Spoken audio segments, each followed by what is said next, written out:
Hey everybody, Login Giants here.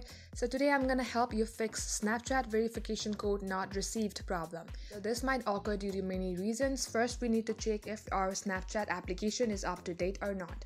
Open your Play Store and type in Snapchat. As you can see, my Snapchat application is not updated, so I'm gonna update it. So once the installation is completed, you will see open instead of update.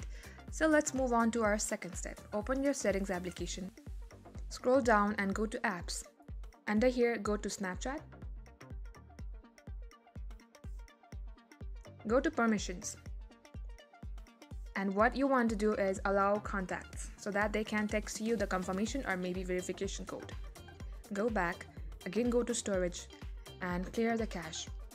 Once you have done that, let's go to our messaging app. Let's check the permissions. Allow contacts.